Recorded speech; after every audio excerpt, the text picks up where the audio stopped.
Well, it is Tuesday, the first day of September 2009, 8-year anniversary of the false flag terror attacks, Operation Northwoods Part 2, that we know is the September 11th tragedy. And I have Mark Cuban's HD network here. And Mark really is a maverick, pun intended, in every sense of the word. He puts out a lot of stuff I disagree with, some stuff I agree with. But I remember hearing behind the scenes from Charlie Sheen and other people that Mark was getting threats and things when we were going to put out Loose Change Final Cut with Charlie Sheen in it. I never got the details.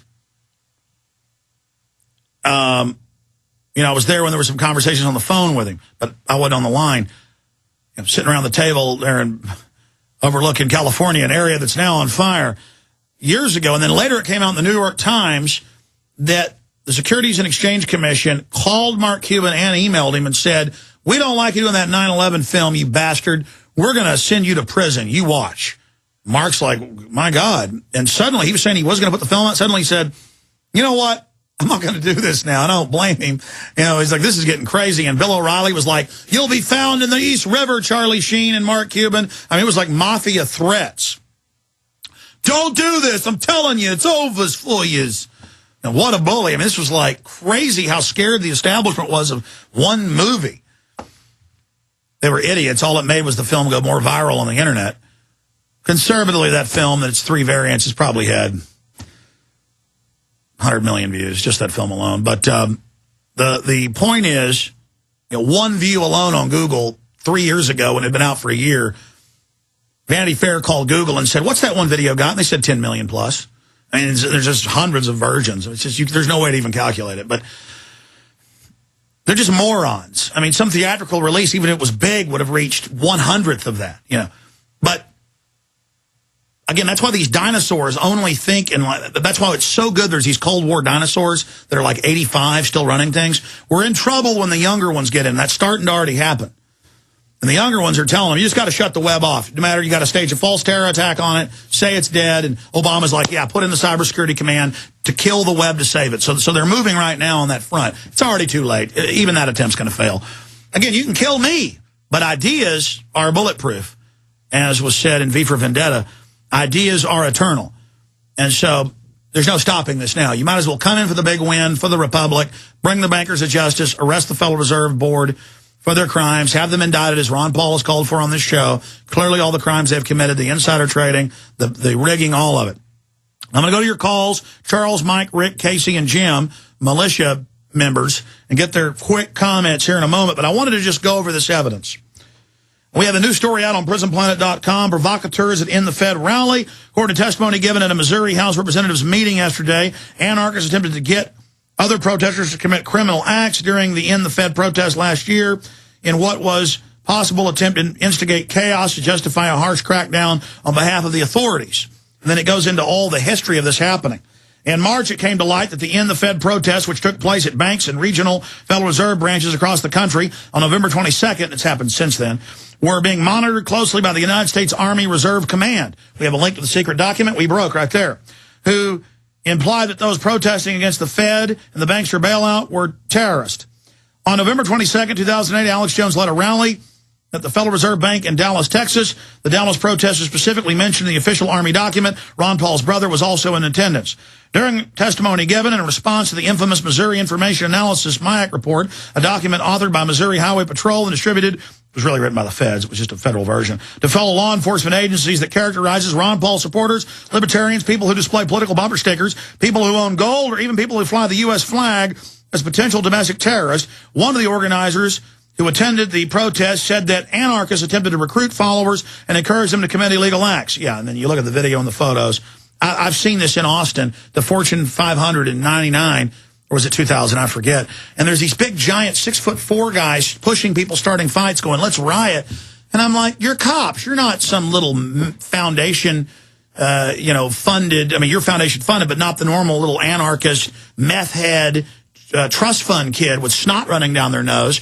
You are cops. And I started going, they're cops, and going, I'm arresting you, citizens arrest. And this video is somewhere around the office. I've aired it on Access TV back in the day many times. And cops run across the street going, stop it, Jones, those are our officers. And they uninsert those two and insert two more. These giant roid-head cops in bandanas going, ugh, trying to, and they were really getting mad. And remember, Denver last year, it came out in the Denver Post, they had cops attack cops. That was confirmed. During testimony given, a response to the infamous Missouri Information Analysis Center, the document authored by Missouri Highway Patrol, so I already went over that. My group was at the End the Fed rally. This is the testimony in the legislature. My group was at the End the Fed rally, and there were a bunch of different groups there. Sissy Spargan told Missouri House representatives on Monday, and there was a group of anarchists who started talking to us, and then they tried to recruit us or have us join their group. And you look at the video, you've seen these cops once, you've seen them a million times. Then they started telling us that we should write on our signs and instructing us to letter them, rewrite some of our signs. Later, we overheard them saying they couldn't even get us to jaywalk.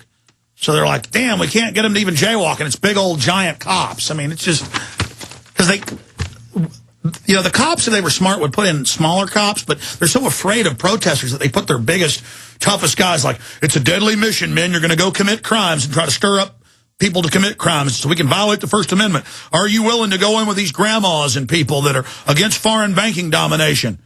Oh, my God, we better send our biggest men in there. They're so deadly.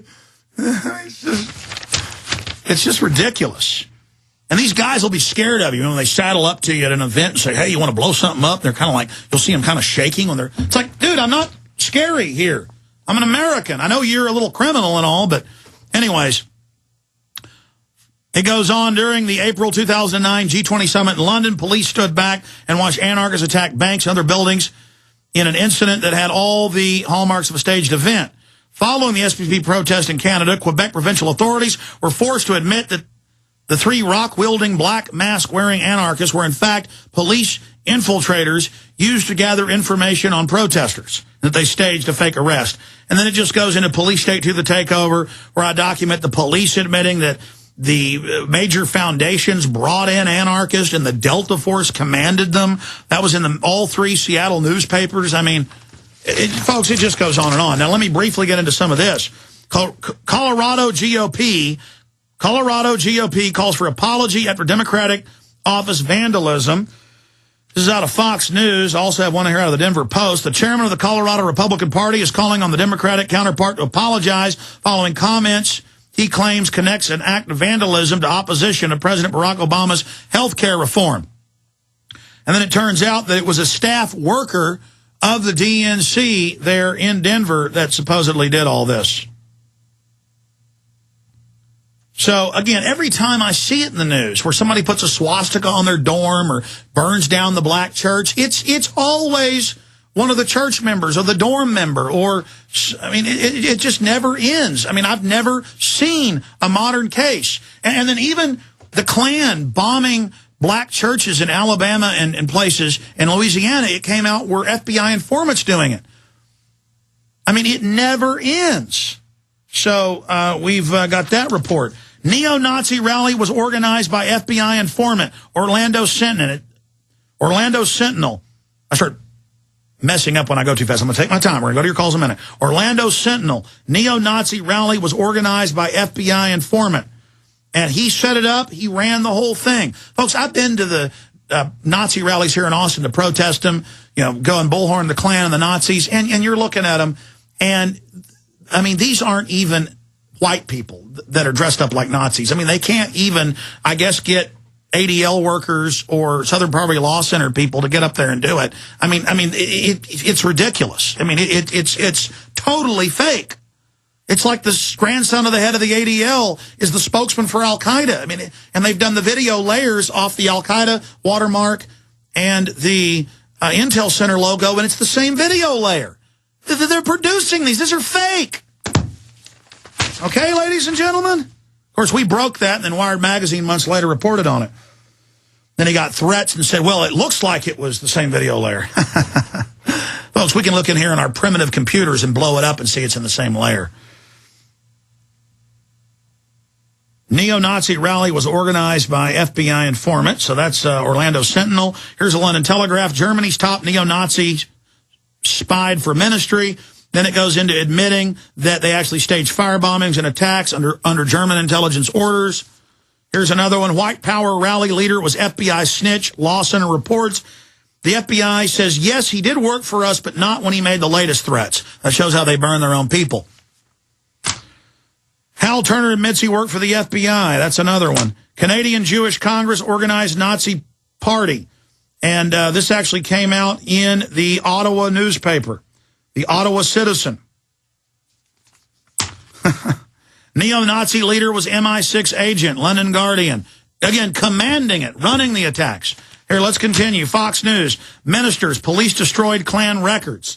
And then it comes out because the Klan was working for the police, carrying out the attacks. Fox News, AP. Why did the Jewish Congress build up the Nazi party? That's Ezra Levitt's website.